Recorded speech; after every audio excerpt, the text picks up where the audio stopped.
Hey everyone, this is our first session of 2021. First session is with the absolutely wonderful and very good friend of ours, Leslie Nicole. How are you, Leslie? I'm doing great, Tom. Nice to be back. I think this should be a really interesting first session of the year, actually. It's something we haven't touched on too much, but I think it's going to help a whole breadth of people across our audience. So thank you for joining us. Thank you. I hope so. There's a lot to cover. I'm trying to keep it pretty basic, and there's a lot of different file formats and software. So if anyone in the audience has a tip, please feel free to share it, because I haven't personally tried all of this software. So please feel free to share your information. Amazing. So Leslie, without further ado, do you want to jump in? Yeah. All right, so today we're talking about graphic image file formats and compatibility. And just to make sure, is everyone aware of what the difference between raster files and vector files? I would imagine most people are.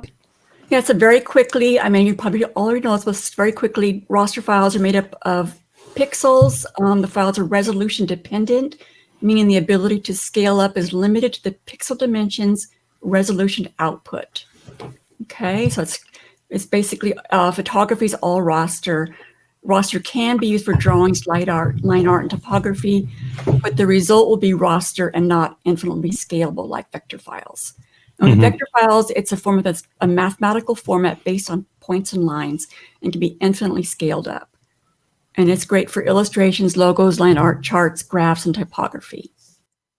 Amazing.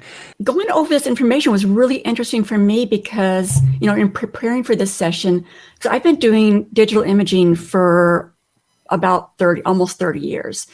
And in some ways, it was great to have this refresher because so much is changing right now in the digital world. There's so much new software, there's some new technologies, and it actually changed my ideas about a few things that I'll share with you guys. Okay, so today I'm going to kind of go over here the difference between universal raster file formats, native raster file formats, raster and vector. Perfect. That's I like the breakdown already, and I like that you're including, as you say, some of the more contemporary, like affinity and so on. Yeah, I think that the landscape is really changing right now. It's really interesting.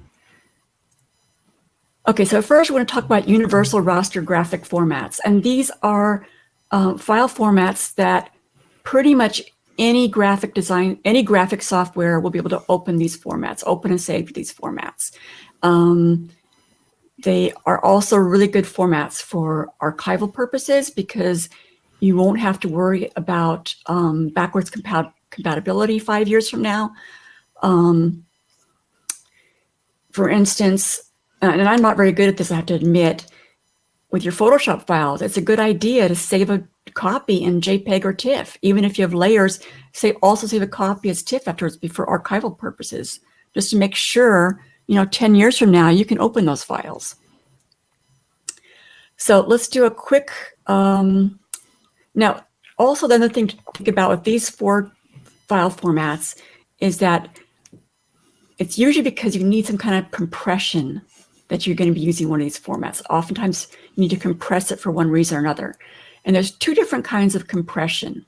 There's lossless compression, where there's no reduction to image quality, but that usually saves to a larger file size. And there's lossy compression. That means there will be a reduction in image quality, sometimes slight, sometimes a lot, but it usually results in a smaller file size. Amazing. And before anyone asks, I'm afraid due to how these live streams are set up, you're probably seeing what I'm seeing, which is Leslie and my faces covering the bottom left corner. Oh. So it says lossless and then lossy compression, which is being covered up at the minute. Okay, so yeah, that's good to know for future.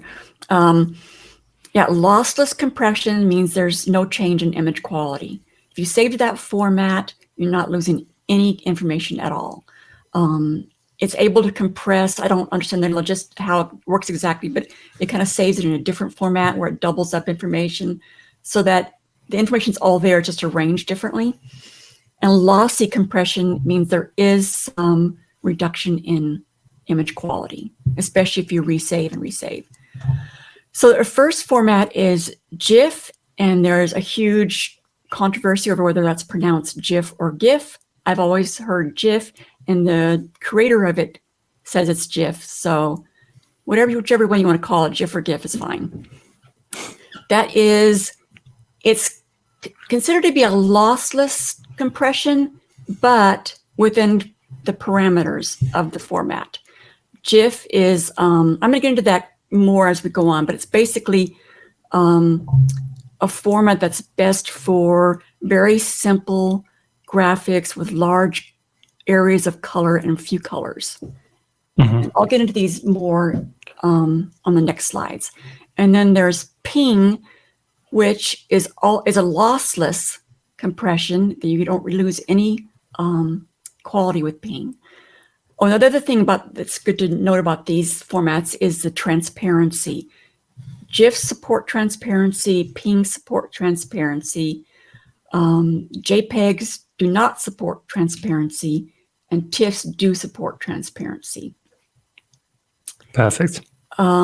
Pings are usually they can be used for print, but they're usually more of something you do for web. Well, that's not totally true, but they can use web or print. And JPEG is a lossy format. You will lose some information. The high quality JPEGs, you won't lose very much information, but you can also, of course, as you know, save to smaller size JPEGs. There's no transparency in JPEGs. That's for web or print. And then TIFF is a high quality format. It's lossy or lossless depending on how you save it. In your save dialog box, there'll be an option to save lossy or lossless. Honestly, I've only ever done lossless. And you can have layers with TIFF, and it can be 16-bit. It's almost like exactly like a Photoshop file, with just lacking some of the Photoshop features. Amazing. Okay, really quick, does anyone have any questions about GIF? Really to think you know about GIF. GIF is actually kind of a dying format. What it's mostly used for today is really simple web animations, because you can only use a maximum of 256 colors. It used to be used a lot more because at one time browsers did not support the ping format, but now pretty much everything does. So ping is usually a better choice these days than GIF. It's not a good format for things with a lot of colors, definitely not photographs.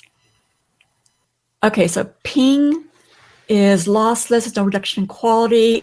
You can have millions of colors. It's good for web, it's good for print. It's good for graphics that need compression, but that have transparency. For instance, I will save my files that have transparent backgrounds as ping because it just wouldn't be feasible to share the Photoshop files. They're just too big. It would make the collection huge. It's just not very practical to share the Photoshop or TIFF files. And JPEG, everyone knows about JPEG. But I recognize that image, bottom left, Leslie. Yeah, it's one of mine. It's a beauty. The main thing to know is transparency is not supported, but JPEG is great for creating smaller size compressed files. And then TIFF again, very high quality, supports layers, but is a very large file size. Okay, now I'm going to talk about native raster formats. We were talking about universal raster formats before, but now we're going to talk about native raster formats. And that would be like PSD for Photoshop, .procreate for Procreate, or AFPHOTO for AFPHOTO. And normally in native formats, it's intended for that particular software. But Photoshop being the big dog and the industry standard, a lot of these other software will open up Photoshop to be able to be competitive. Perfect. So in these raster formats, these are some of the file formats that they can open that are supported. I just listed a few to show that those universal ones that I talked about before are included in these software, as well as being able to open up Photoshop files. And one thing I made some notes about Procreate. I don't use Procreate very much. I just never get around to it, but I do have it. And one thing I discovered this week was that, and also with some feedback from Matt, is that while technically you can import files that are up to 8,192 pixels, the problem is that then you're limited in your layers, because Procreate limits how many layers you can have depending on your iPad's RAM. So even though you can open up a large JPEG or Photoshop file in Procreate, you could have some problems with the file size. But you can also resize within Procreate as well. Yeah, that makes sense. Okay, and then with vector graphic formats, of course, you have Illustrator format, the .ai. This was interesting for me to think about because, I mean, back when I started, EPS was a very necessary file format because you couldn't, like I said, you couldn't import like a Photoshop file or an Illustrator file rather back then it was Quark Express. You couldn't just import an Illustrator file into Quark Express. You had to place an EPS. And also there were other vector softwares that wouldn't open up Illustrator files. So you had to have EPS files for people to be able to open up. But I think it's kind of a dying format now. We really don't need it. Yeah, you think it's fading out? I think it is. I think I read quite a few articles in my research saying this is not really a format that's needed anymore because we have AI and then we have SVG, which right now, and the SVG file format, excuse me, is used for web vector files, creating charts, logos, et cetera, for the web. It's also used by, those print and cut machines like Cricut and Silhouette. Those use SVG files for cutting out things for like vinyl. Interesting.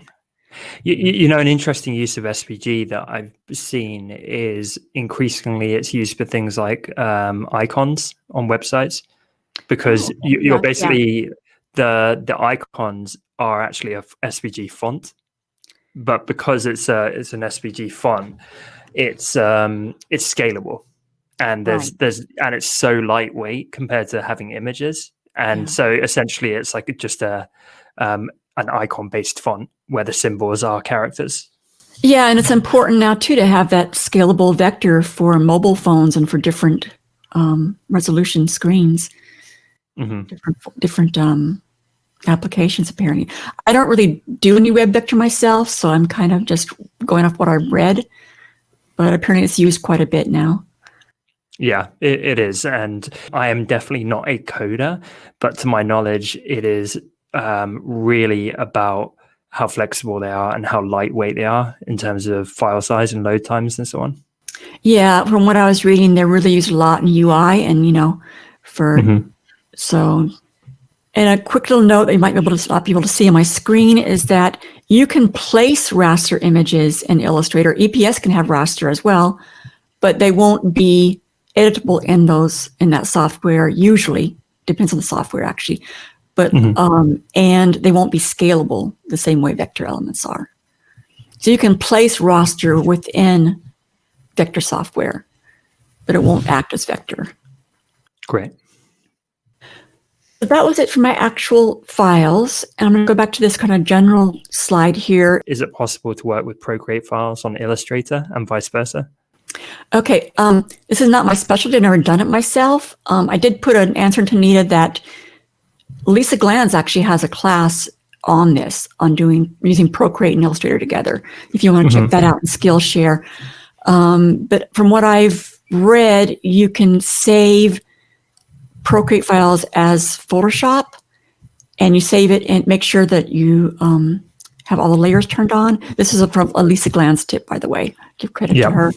And then you should be able to open that in Illustrator, and you can then do image trace with your drawings in Illustrator to work in Illustrator.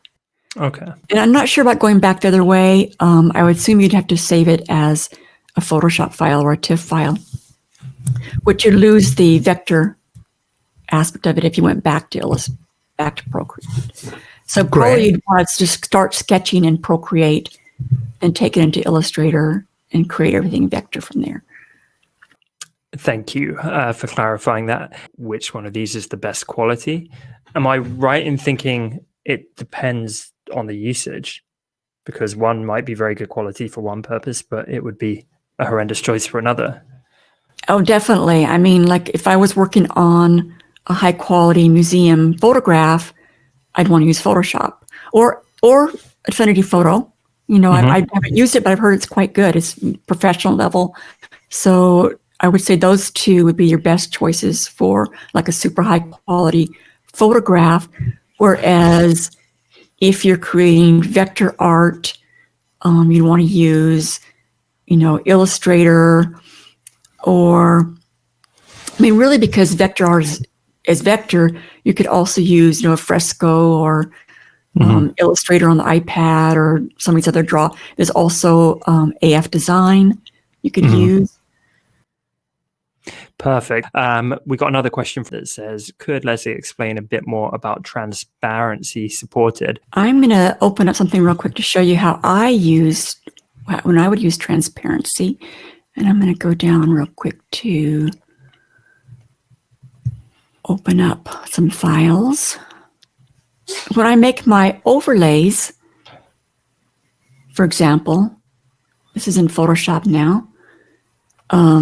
These have a transparent background, so they can be used as an overlay and be able to change the color and put it on something else. Let me just save. Let me just get a background going. Actually, let's open up a texture since we're here.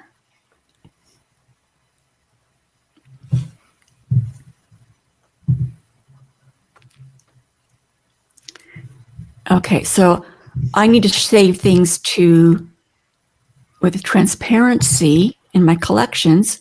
Drag this over there so you can see here that you can see that background behind the text. So that has transparency. Sometimes you might just have, let me go back here to, here's a vintage postcard, but it's cut out from the background so that we have the rounded edges. And then I could just drag that over. Let's say I drop that on too, and then that background is already cut out. So it has a transparent background. So I have to be able to save those. I mean, in Photoshop, of course, you can have that transparency, but in order to save that in a way that people can, with some compression, so it's not too big of a collection, I save those as PNG files. I actually love using PNG files for web use.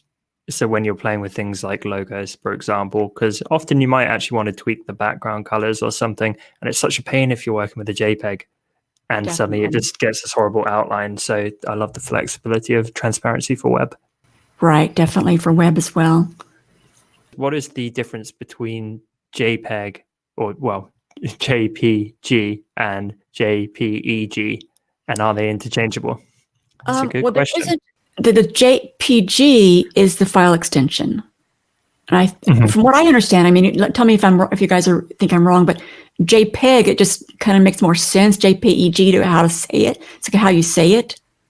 But the actual extension is JPG. Yeah. Is there a difference with the file itself, or no? It's just an extension. I don't think that JPEG as an extension exists. It's just how you say it. Okay. Okay. Any other questions? Yeah, which is the best way to share a Procreate file. She's working on illustrating a series for a book with a mate of hers, and her friend has an iPad that is a bit older than hers, and she's having issues opening her Procreate files. She got a message something like, "You need a more powerful device to import this artwork. Is there anything to suggest to give the possibility to share an original Procreate file so they can kind of pass it back and forth?" I think they're doing it where they have a sketch and then pass it back and forward for coloring and that kind of thing. I mean, quality is always going to be better if you save it as a Photoshop file, or if you're both using Procreate, then keep it as a Procreate file. But it could be more of a file size issue than a format issue, from my experience working with Procreate. Maybe she just doesn't have enough RAM to be able to open up that file. Yeah, I'm not a Procreate expert, although we do a lot of Procreate sessions, obviously. I haven't heard of that issue before where it's an incompatible file type. So yeah, it might potentially, as Leslie says, be a file issue or a size issue. I don't, they haven't changed their native file extension or anything like that, I don't believe. Right. Actually, while we're on this page, let's circle back over to PDF. And PDF is kind of in its own kind of special software in a way. PDF is not exactly universal, but anyone can open up a PDF and look at it and view it. And a lot of software can open up PDFs. Not all of it, but like PSD can open up a PDF file. I mean, Photoshop can open up a PS. Okay, it's back up here, Leslie. Photoshop can open up PDF. InDesign can place PDF. Illustrator can open up PDF. I would suspect that AFPHOTO and AFDESIGN, I'm sure AFDESIGN could open up PDF, as well as AFPUB, which I don't have on here, but AFPUB is their answer to InDesign. So it's compatible with a lot of things, but PDF is basically, it can contain raster and vector, and it's print ready. It's used a lot it can definitely be used to share files online, but it's also, it's a lossless format, and it can go straight to for high quality printing. I only really discovered about the vector capabilities of PDF last year because our creative director kept exporting as PDF vectors with our logo and stuff like that. And I always, regarded it for kind of publications, and I never thought about it in a vector sense before, but it's really useful. Yeah, and also, I mean, the typography in it, it's good that it stays vector because the quality is higher. It stays in the PostScript world. Absolutely. Well, thank you. I think that is all the questions that have come in. I just want to say a huge thank you for sharing. I think it's really kind of illuminated a lot of these issues for people. And there's been some really good questions coming in. Really hope it was helpful. And yeah, Leslie, a huge thank you from me and everyone watching. Leslie, fantastic stuff as always. Thank you so much. Thank you, Tom. Always a pleasure. And thank you to all of you.